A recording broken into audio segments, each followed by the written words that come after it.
अनेक भाडेकरूंचे फोन येत आहेत, अनेक भाडेकरू येऊन भेटत आहेत की म्हाडाकडून सर्व भाडेकरूंना नोटिसी आलेल्या आहेत. 79A आणि 79B खाली या नोटिसीस पाठवल्या जातात.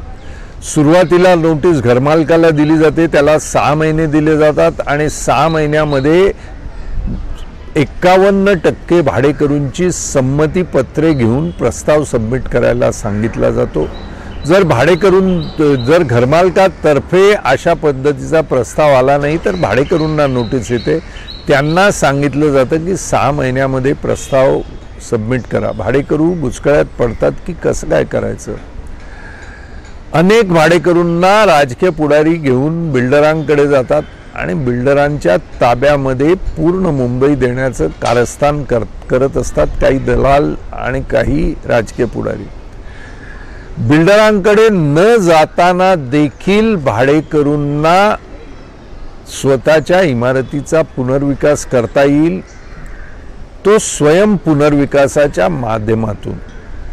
स्वयं पुनर्विकासाच्या माध्यमातून भाडेकरूंनी स्वतःची इमारत स्वतःच पुनर्विकास करायचा आहे आणि तशा पद्धतीचा प्रस्ताव म्हाडाकडे द्यायचा आहे आणि म्हाडाकडे हा प्रस्ताव 51% भाडेकरूंच्या संमतीनं द्यायचा आहे. तो प्रस्ताव करण्यासाठी आर्किटेक्ट्सना बोलवलं जातं. आर्किटेक्ट्सना विनंती केली जाते की प्रस्ताव सुरुवातीला ढोबळ मनाने करून द्या.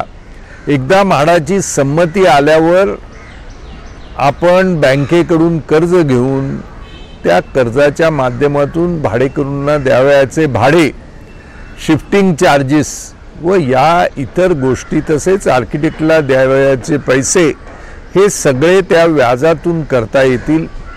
बांधकामाचा पूर्ण खर्च करून उर्वरित एरिया जो विक्रीला मिळतोय तो विकून त्यातून मिळालेल्या पैशातून बांधकामाचा पूर्ण खर्च वजा त्या पैशातून तो फेडला जाईल आणि कर्जमुक्त होईल आणि उरलेले पैसे भाडेकरूंना मिळतील, जे बँकेत ठेवून भाडेकरूंना कायमचं मेंटेनन्स फ्री घर मिळेल.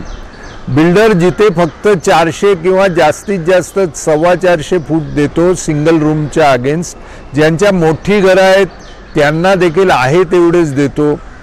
पण स्वयंविकासामध्ये मात्र जिथे बिल्डर 400 देऊ करतो तिथे किमान 550, म्हणजे बिल्डर 1 बेडरूम हॉल किचन जेमतेम बसवण्याचं बोलतो, पण स्वयंविकासामध्ये 2 बेडरूम हॉल किचन मोफत दिलं जाऊ शकते. त्याकरता थोडीशी मेहनत रहिवाशांनी केली पाहिजे आणि स्वयंविकासाच्या मार्गातून या नोटीसला उत्तर दिलं पाहिजे आणि प्रस्ताव म्हाडाकडे सबमिट केला पाहिजे. याकरता जी मदत रहिवाशांना आवश्यक असेल ती सर्व मदत देण्यास मी कायमचा तयार आहे. आणि आपल्याला माहीत आहे की रहिवाशांना स्वयंविकासाकरता मदत करण्याकरता मी कोणतीही फी कधी पूर्वी आकारत नव्हतो, आत्ताही आकारत नाही आणि यापुढेही कधी आकारणार नाही.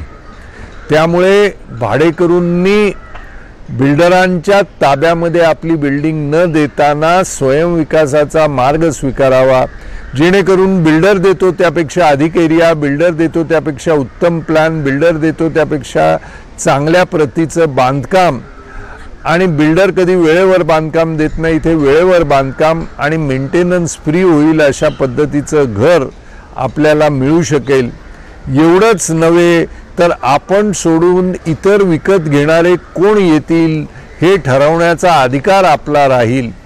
आणि ज्या रहिवाशांना जे मोफत एरिया मिळतो त्याच्या व्यतिरिक्त अधिक एरिया विकत घ्यायचा असेल, तो अधिक एरिया बाजारभावापेक्षा किमान 30% डिस्काउंटवर भाडेकरूंना मिळू शकेल. अशा पद्धतीचा स्वयंविकास या योजनेत करणं शक्य आहे. त्यामुळे बिल्डरच्या आमिषांना बळी पडू नका.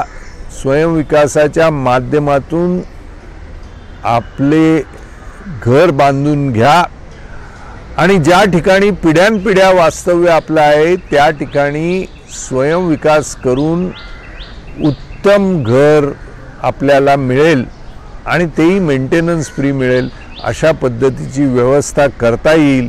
त्यामुळे नोटीस मिळाल्यानं बुचकळ्यात पडू नका, नोटीस घेऊन तडक बिल्डरांकडे जाऊ नका, दलालांपासून सावध राहा, भाडेकरूंची एकी ठेवा आणि स्वयं विकासाचा मार्ग जर घेतला तर त्यातून भरपूर फायदा आहे। महाराष्ट्र सरकारने 13 सप्टेंबर 2019 साली स्वयं विकासाचा एक GR काढलेला आहे। स्वयं विकासात जाणाऱ्या भाडेकरूंना जितका बिल्डरला मिळतो त्यापेक्षा 10% अधिक FSI मिळू शकतो। स्वयं विकासात जाणाऱ्या भाडेकरूंना वन विंडो सिस्टीम म्हणजे एक खिडकी योजनेद्वारे त्यांचा प्रस्ताव मंजूर करण्यासाठी वेगळी सरकारी व्यवस्था केली जाते। बिल्डरांकडून भाडेकरूंना पूर्ण फायदा मिळावा म्हणून जे गव्हर्नमेंटला प्रीमियम्स द्यायचे आहेत त्याच्यामध्ये डिस्काउंट बिल्डर दिला जातो। भाडेकरूंनी जर कर्ज घेतलं तर त्या कर्जामध्ये कर्ज फेडीच्या वेळेला व्याजामध्ये 4% व्याज हे सरकार सबसिडी म्हणून देतंय। त्यानंतर लँड अंडर कन्स्ट्रक्शनचा टॅक्स आणि महानगरपालिकेला भरावयाचा प्रीमियमचा टॅक्स हा कमी होतो। त्यानंतर स्टॅम्प ड्युटी भाडेकरूंना बाजारभावानं स्टॅम्प ड्युटी न भरताना ती स्टॅम्प ड्युटी माफ होते। केवळ 1000 रुपये भरावे म्हणजे किती मोठं घर जरी घेतलं तरी घराच्या आकाराप्रमाणे स्टॅम्प ड्युटी नाही। भाडेकरूंना स्वयं विकास करणाऱ्या भाडेकरूंना ती 1000 रुपयेच फक्त स्टॅम्प ड्युटी द्यावी लागते। तसेच GST मध्ये डिस्काउंट मिळणार अशा पद्धतीचा तो GR आहे। त्या GRची अद्याप अंमलबजावणी जितक्या प्रमाणात व्हायला पाहिजे तितक्या प्रमाणात झालेली नाही। पण भाडेकरू जर एकत्र आले तर सरकारवर दबाव टाकून या GRची अंमलबजावणी करता येईल। वेळोवेळी या GR संबंधी विधानसभेमध्ये प्रश्न उठले आहेत आणि त्याच्यात मुख्यमंत्री, उपमुख्यमंत्री, गृहनिर्माण मंत्री या सगळ्यांनी आश्वस्त केलेलं आहे की या GRची पूर्णपणे अंमलबजावणी केली जाईल। पण अद्याप त्याची पूर्ण अंमलबजावणी झालेली नाही। त्या अंमलबजावणी करता भाडेकरूंनी जेव्हा निवडणुकीत लोक येतील, आमदार खासदाराच्या निवडणुकीत ज्या वेळेला राजकीय पुढारी येतील त्यांच्यावर दबाव टाकावा आणि या GRची अंमलबजावणी करावी। तसेच भाडेकरूंना स्वयं विकासात जाण्याकरता जे कर्ज आहे ते लवकरात लवकर कसे उपलब्ध करून देता येईल याचा मार्ग काढण्यासाठी नेत्यांना आग्रह धरावा, जेणेकरून स्वतःची घरे बिल्डर देतो थातूरमातूर घर त्यापेक्षा उत्तम घर आणि 2 बेडरूमचं घर मोफतमध्ये भाडेकरूंना मिळू शकेल। याकरता जितका प्रयत्न आपण कराल तितका कमीच आहे। आपण प्रयत्न करावा, यश आपलंच आहे। भाडेकरूंनी सावध राहावं। मुंबई बिल्डरच्या घशात टाकायची नसेल तर स्वयं विकासाच्या माध्यमातूनच मुंबईच्या जुन्या इमारतींचा विकास करावा।